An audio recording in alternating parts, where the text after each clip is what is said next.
A marine biologist found something trapped in a coral reef that completely transformed her life. It wasn't something she expected to find 3 meters below the surface. This is the story of Catherine Walsh and of the miracle of the Virgin Mary that science cannot explain. But before we continue, leave a comment saying where you are watching from and what time it is there right now. I would love to see how far the miracles of the Virgin Mary are reaching. You know that type of person who has an answer for everything, the kind who lives by data, numbers, evidence? Catherine Walsh was exactly like that. 34 years old, marine biologist in San Diego, PhD in reef ecology, life completely mapped out, planned, controlled. Every day began the same way. Alarm at 5:30 a.m., black coffee with no sugar, 20 minutes of stretching. Then, straight to the laboratory. Her lab was 5 minutes from the beach, small but well-equipped. State-of-the-art microscopes, aquariums with coral samples, walls covered with graphs and tables. Catherine studied coral reefs in shallow waters, the kind of work that required simple snorkeling dives. 3-4 meters deep at most. Nothing complicated, just her, the ocean, and data to collect.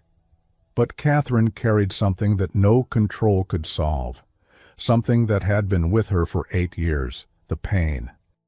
It had started with a car accident when she was 26, rear-ended at a traffic light, injury to the lower spine. In the first few months, Catherine thought it would get better. She did physical therapy, followed all medical recommendations, but the pain never completely went away. She learned to live with it. Medication every morning, physical therapy twice a week, daily stretching, an expensive orthopedic mattress, a special pillow, careful posture when getting up. The doctors said surgery was an option, but risky. It could get better, it could get worse. Catherine, always rational, calculated it wasn't worth the risk, so she moved on. Controlling, managing, never complaining. But you know that kind of pain that is always there? The kind you learn to ignore but that never really disappears? Catherine had lived like that for 8 years. As a child, Catherine grew up Catholic. Irish family in Boston, Mass every Sunday. She remembered liking it. The quiet church, the candles. She had a rosary her grandmother had given her. Blue with glass beads. She prayed before going to sleep. Hail Mary, full of grace. Her grandmother held her hand. The Virgin Mary always takes care of us, dear. Always. But in her teenage years, everything changed. Biology classes, evolution, scientific method. Suddenly, faith seemed incompatible with reason. At 16, she stopped going to Mass. At 20, she no longer thought about religion. Her grandmother's rosary stayed stored in a box when she moved to San Diego. She didn't throw it away. It was her grandmother's gift. But she also never took it out of the box. It was a Tuesday in April. Completely clear sky, calm water, perfect for a research dive. Catherine was working on a reef about 2 kilometers from the coast. Shallow waters, no more than 4 meters deep. Excellent visibility. She was snorkeling, observing coral formations, taking photos, collecting small samples. Her research assistant, Marcus, 23 years old, was diving nearby, helping with the equipment. The work was routine, nothing special. Just another day of data collection. Catherine was photographing a brain coral colony when something caught her attention. A reflection, something white, partially covered by coral and sea algae. She swam closer, cleared some of the algae away with her gloved hand, and saw it. It was a statue, small, about 30 centimeters tall, made of some kind of lightstone, almost white.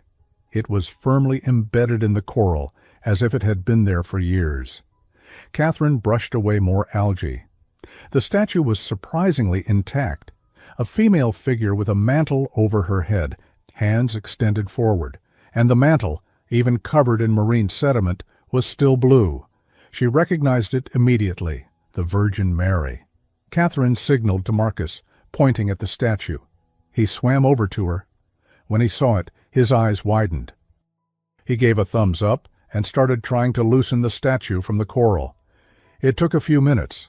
The statue was firmly lodged. Marcus had to pull carefully so as not to damage either the coral or the statue of the Virgin Mary. Finally, he managed it. He held the small statue with both hands and surfaced. Catherine followed him up. On the boat, Marcus cleaned the statue with fresh water, removing algae and sediment. "It's in great condition," he said, examining it. "The mantle is still blue." "My mother is going to love this," Marcus continued. "Someone probably threw it from a boat," Catherine said, always rational. "Wherever it came from," Marcus smiled. "My mother is going to be very happy." He carefully wrapped it in an old towel they had on the boat and put it into his backpack. At the end of the day, back at the lab, Catherine and Marcus organized the samples they had collected. "Do you mind giving me a ride today?" Marcus asked. "My car is in the shop." "Sure," Catherine said. They finished cataloging everything. Marcus grabbed his things, including the backpack with the statue inside. In the parking lot, Marcus tossed the backpack onto the back seat of Catherine's car and got into the passenger seat. Catherine drove. Marcus lived on the other side of the city, about 20 minutes away. They talked about nothing very important. When they arrived at Marcus's house, he quickly grabbed his things from the back seat. "Thanks for the ride," he said, already stepping out. Catherine waved and drove back home. It was only when she arrived home, grabbing her own bag from the back seat, that Catherine realized. The statue, wrapped in the towel, fallen on the floor of the car, partially hidden under the seat.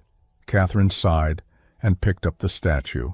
She took it inside, placed it in the kitchen sink to dry completely. But the next day, Catherine forgot. She arrived at the lab early, started analyzing the coral samples from the previous day. Marcus showed up right at 9. They worked all day, discussions about data, preparing slides for a presentation, normal routine. Only when Catherine got home that night, tired, did she remember. The statue of the Virgin Mary was still in the kitchen sink. Tomorrow, she thought. But tomorrow became the day after tomorrow. Catherine couldn't explain why. It wasn't intentional. She just forgot. Every time she remembered, it was already late, or she was busy. After a week, it felt strange to return it. Marcus hadn't even asked about the statue. He had probably forgotten too. Catherine moved the statue from the sink to a shelf in the living room between the books. Catherine walked past it every day, barely noticed it, but it was there. 3 weeks after finding the statue, Catherine woke up and realized something strange. The pain in her back felt different, not gone, but less intense. Normally, getting out of bed required care, but that morning she sat up straight without thinking, and it didn't hurt as much as she expected. Catherine sat there on the edge of the bed for a moment, processing. Then she stood up. She took her medication, as always, did her stretches. But throughout the entire day, the pain was manageable.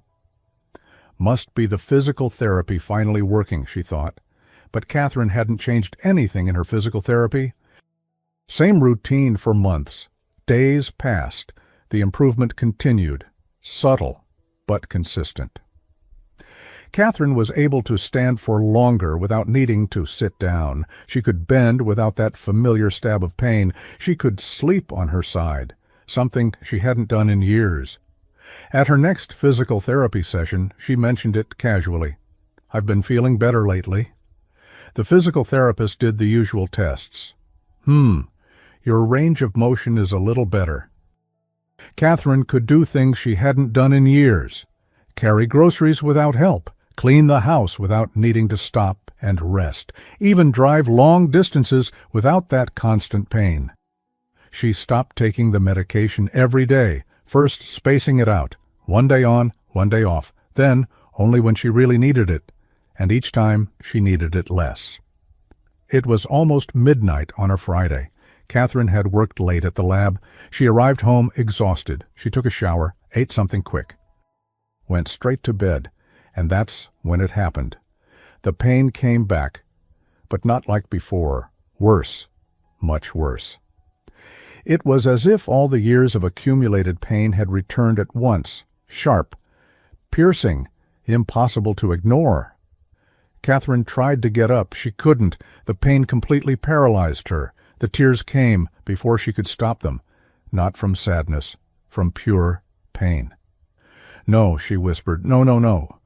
She didn't want to go back to that, to living every day managing pain, calculating movements, limiting life. She couldn't. Catherine practically crawled to the living room. Every movement was agony. And that's when she saw the statue, there on the shelf, lit only by the streetlight coming in through the window. The Virgin Mary, blue mantle, hands outstretched. Catherine hadn't prayed in years. She didn't believe in miracles. She didn't believe in divine intervention. But in that moment, on her knees on the floor of her living room, desperate, "Please," Catherine whispered, tears running down her face. "If you are real, please." The words came out broken. "I know I stopped believing. I know I walked away. But please, I can't take it anymore." And Catherine cried. She cried in a way she hadn't cried since she was a child. Years of control, of rationality, of emotional management, everything broke at once. She cried for the pain, for the 8 years of fighting alone, for the loneliness she never admitted she felt, for the life she had built that was functional but empty. She cried until there were no tears left, and then something changed. Catherine wouldn't know how to describe it exactly, but suddenly she felt warmth. Not the kind of physical warmth you can measure, something different, as if someone had placed a blanket around her shoulders, protection, comfort, and the scent. Roses. Impossible, but unmistakable. Fresh roses in the middle of the night, in an apartment with no flowers. Catherine lifted her head, looked around, searched for some logical source. There was none. The pain was still there, but different, bearable again, as if someone had turned the volume down. Catherine managed to get up, slowly, carefully, but she did. She went back to the bed, lay down, and fell asleep almost immediately, without pain, without fear, just peace. Catherine woke up the next morning with sunlight hitting her face. She looked at the clock. 8:47 a.m. She never slept that late. She sat up in bed. Waiting for the pain, nothing. She stood up, stretched her arms above her head, a movement that always caused sharp twinges. Nothing. She bent down to touch her toes, something she hadn't been able to do for 8 years. She could. Catherine stood there in the middle of the bedroom, breathing deeply. What had happened? In the weeks that followed, the improvement accelerated in ways that defied any explanation Catherine tried to formulate. The pain didn't return, not once. She stopped the medication completely, stopped physical therapy. She didn't need it anymore. She could do everything, run on the beach, carry diving equipment. It was as if the last 8 years had simply never happened. Catherine knew she needed to see Dr. Morrison, her orthopedist, the doctor who had followed her case since the accident. But she kept postponing it, day after day, because how would she explain it? "Doctor, I prayed to a statue I found in the ocean, and the pain disappeared?" It sounded ridiculous, even in her own head. But after 6 weeks of sustained improvement, Catherine finally made the appointment. "Dr. Walsh," he said when she entered the office, "it's been a long time since I've seen you. How is your back?" "Well," Catherine began, sitting down in the chair across from his desk, "that's actually why I'm here. It's fine." Dr. Morrison frowned. "Fine how?" "Fine as in no pain, none, for weeks." The doctor looked at her for a long moment. Then he asked her to perform a series of movements. Catherine did everything without difficulty. Dr. Morrison ordered new tests. A week later, Catherine was back in the office for the results. Dr. Morrison had the scans spread out on the desk. He examined them with a confused expression. "Dr. Walsh," he finally said, "I compared these scans with the ones we did 2 years ago." Catherine waited. "The injury isn't there anymore." Catherine blinked. "What do you mean it isn't there anymore?" "Exactly that. In the old scans, the injury was clear. It was there. Now, nothing. As if it had never existed." He ran a hand over his face. "In 30 years of medicine, I've never seen anything like this." Catherine left the doctor's office with the test results in her hands. She walked to the parking lot in a kind of trance. She got into the car. She placed the test results on the passenger seat. She sat there for long minutes, simply staring straight ahead. Scientifically inexplicable. But it had happened. 6 months had passed since that night on the living room floor. Catherine's life had changed in ways she never imagined. She was still a scientist. She was still studying coral reefs. She was still publishing, but something fundamental had changed. The need for absolute control had diminished. Catherine began to accept unpredictability. She began to leave space for the inexplicable. She returned to church. At first, only occasionally, a random Sunday. She sat in the back. She observed more than she participated. But little by little, it became part of her routine, not out of obligation, because she wanted to. The statue Catherine had found now held a place of honor in her home, not on a shelf among books, but on a small altar she set up in the corner of the living room. She lit a candle occasionally, and the blue rosary her grandmother had given her, kept for years, now stayed there as well. Beside the statue, Marcus eventually asked about the statue months later. "Do you still have the statue we found?" Catherine nodded. "I do. Do you still want it?" Marcus thought for a moment. Then he smiled. "Actually, I think it's exactly where it needs to be." It was a Tuesday in October, completely clear sky, calm water, perfect for a research dive. Catherine was at the same reef where everything had begun 6 months earlier, a shallow snorkel dive, collecting data, photographing coral. She swam to the exact spot where the statue had been. The coral had completely grown over the empty space, new formations, as if the statue had never been there. But Catherine knew it had been. She stayed there floating on the surface for a long moment, looking down through the crystal clear water, thinking about everything that had happened, about how her life had changed, about how she had changed.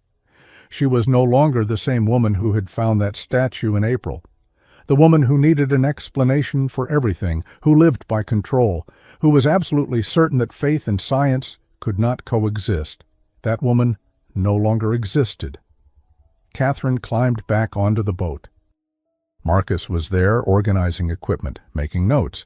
She took off the snorkel mask, dried her face with a towel. She looked back at the water. "Thank you," she said softly. "Just that." Marcus looked up. "Did you say something?" Catherine smiled. "No, nothing."